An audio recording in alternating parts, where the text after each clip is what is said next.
que é uma passagem no livro de Levítico, no capítulo 17, versículo 11, porque se acreditava naquela época que a alma estivesse no sangue. Mas São Paulo vai nos falar aos Tessalonicenses que todo o vosso ser, corpo, alma e espírito, estejam prontos para o dia da salvação. Então hoje nós sabemos pela revelação completa do Novo Testamento em Jesus Cristo, nós sabemos que a alma não está só no sangue, mas a alma é o nosso ser completo. Mas naquele tempo se pensava que quando se perdia sangue, se perdia vida. Como está em Levítico capítulo 17, versículo 11, pois a alma da carne está no sangue, e dei-vos esse sangue para o altar, a fim de que sirva de expiação para as vossas almas, porque pela alma que o sangue expia. Então, na verdade, quando Jesus vai dar a sua vida na cruz, ele vai dar o sangue da expiação do pecado, ele dá a vida, ele doa tudo. Por isso, quando lá São João, no capítulo 19, vai nos escrever, quando Jesus está na cruz, a palavra de Deus diz que ele morre e todo o seu sangue é derramado. É impressionante quando a gente olha para um crucifixo. Aqui está um pouco representado da quantidade de sangue, só que as escoriações no corpo de Jesus foram muito mais severas, muito mais. O sofrimento de Jesus começa lá na casa de Caifás, quando ele, para Santa Brígida, ele conta que tomou mais de 1000 socos no seu rosto. Imagina o sofrimento. Depois, no outro dia, Jesus é entregue por Pilatos para ser flagelado, porque Pilatos queria livrá-lo, sabia que ele era inocente, mas ele pensava que ao mandar flagelar, eles contentariam com aquele sofrimento. O flagelo era chamado na época de Jesus de gato de 7 caudas. Ele tinha 7 cordinhas, na ponta de cada cordinha, pedaços de ossos do joelho do carneiro, bolinha de chumbo, pedaços de ferro, de modo que quando o chicote era acertado no ser humano, ele ficava literalmente pregado. Esse instrumento de tortura foi usado nos campos de concentração de Auschwitz, na Polônia, pelos nazistas, e eles chegaram à conclusão que nenhum ser humano suporta mais do que 40 açoites, porque saem mais de 500 pedaços de carne, saem do corpo humano. A mesma força que o carrasco tinha em acertar o chicote, era a mesma força para arrancar. Por isso, o açoite começa nas costas, nádegas, coxas, tíbia, vem fêmur, e só não acerta no rosto, porque senão ficaria cego imediatamente. Jesus ficou com tendões à mostra, certos ossos ficaram à mostra, tanto que próprio Jesus, que diz também no capítulo, no Salmo 21, todos os meus ossos foram contados. Então o sofrimento de Jesus foi tão grande, e a quantidade de sangue que saiu foi tão grande que ele não conseguiu carregar aquela cruz. Aqui nós vemos também uma outra confusão, onde que saiu muito sangue, porque aqui já havia sido estragada a carne pelo chicotada no ombro. Ele levou muita chicotada no ombro, e aqui ficou com os nervos à mostra. É uma das chagas mais doloridas de Jesus, era esta do ombro. E quando Jesus é crucificado, essa morte na cruz, ela é considerada uma morte lenta por duplo sentido de morte, por esgotamento sanguíneo e por asfixia. Primeiro, um prego vaza o pé de Jesus. Não tinha esse suporte, que chama-se em grego supedâneo. Não tinha. Foi crucificado direto, dando cãibras nas coxas de Jesus terríveis. E essa posição aqui foi corretíssima, porque alguns pensam, mas o prego não deveria estar na palma da mão? Sim, alguns falam que sim, mas aqui seria um lugar muito provável. Por quê?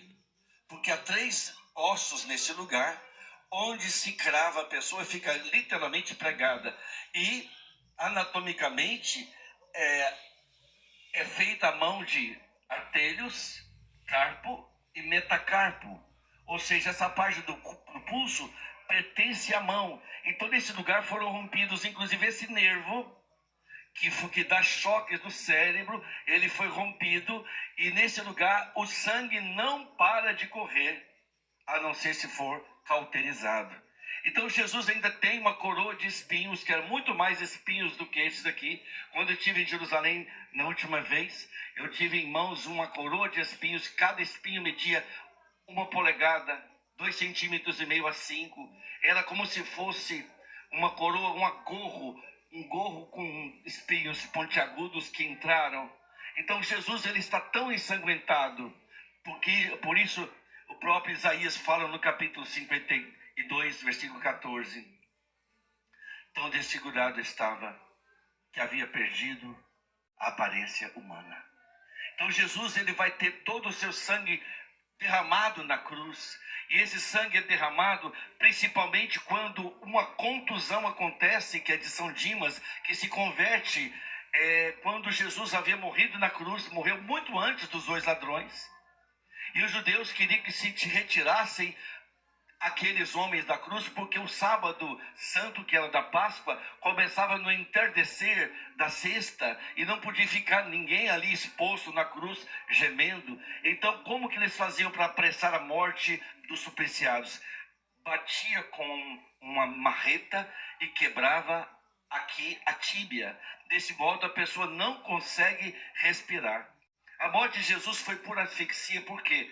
Porque aqui dói muito ficar apoiado nesse prego no pé.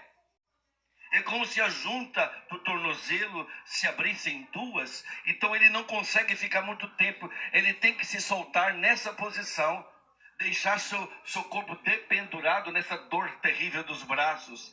Mas se você levantar uma pessoa do chão com os braços separados e deixar ela pendurada com o braço separado, ela morre em cerca de 9 minutos, porque os músculos peitorais não conseguem tirar o ar dos pulmões. A pessoa morre asfixiada por intoxicação do gás carbônico que continua circulando. Então Jesus, para ele não morrer rápido, ele falou apenas 7 frases. Ele levanta-se sobre os pés para falar. A primeira frase: Pai, perdoai-lhes porque não sabem o que fazem. Jesus perdoou. Perdoa também. A segunda frase: ele santifica um ladrão arrependido. Hoje mesmo estarás comigo no paraíso. A terceira frase é em 2 partes, para sua mãe e para o discípulo amado. Eis aí o teu filho, eis aí tua mãe. A quarta frase: Pai, Pai, por que me abandonaste? Ele está declamando um salmo. Ele está abandonando sua vida também nas mãos do Pai. A quinta frase: tenho sede. Como Jesus sofre uma desidratação terrível, o seu corpo está completamente sem água, dá um vinagre para ele beber. Continua com sede. A sexta frase: tudo está consumado. A sétima: Pai, em tuas mãos entrego o meu espírito. A cruz não é um conjunto de circunstâncias fatídicas que levou Jesus à morte. Ele deu sua vida. Ele mesmo, quando foi ser preso lá no capítulo 18 do Evangelho de São João, ele fala: se eu quisesse, eu viria uma miríade de anjos e me tiraria daqui. Então Jesus, ele deu sua vida, e é o Cordeiro. Por isso que quando João Batista vai batizar Jesus, ele vê Jesus chegando para ser batizado, e ele fala: eis o Cordeiro de Deus, que tira o pecado do mundo. Imagina, meu irmão, minha irmã, se aquele cordeiro do Antigo Testamento, quando se passava aquele sangue nos portais, o anjo exterminador não fazia nada com aquela família, e assim a família dos hebreus foi toda salva. Imagina o sangue de Cristo quando você clama sobre sua casa, sobre sua vida. Para que o cordeiro fosse imolado, tinha que tirar todo o sangue, e a última reserva de sangue fica aqui no coração, no ventrículo inferior do coração, onde a pessoa mesmo morta ainda tem sangue vivo. Então para que mostrasse, para que garantisse que Jesus estava na morte, o soldado, ele lanceta. E eu tive em mãos, quando estive em Roma na última vez, um artefato semelhante à lança que traspassou Jesus. É da grossura de uma mão e ela tem ranhuras, de modo que quando o soldado retira a lança, fica o buraco. Por isso que Jesus, lá no capítulo 20 do Evangelho de São João, ele vai dizer para Tomé: põe o teu dedo nas minhas feridas. Depois ele fala assim: introduz a tua mão no meu lado. A chaga do Santo Pio, a chaga do lado do coração, era do lado direito, e dava para ver o coração de Santo Pio batendo, como eram as testemunhas mais próximas a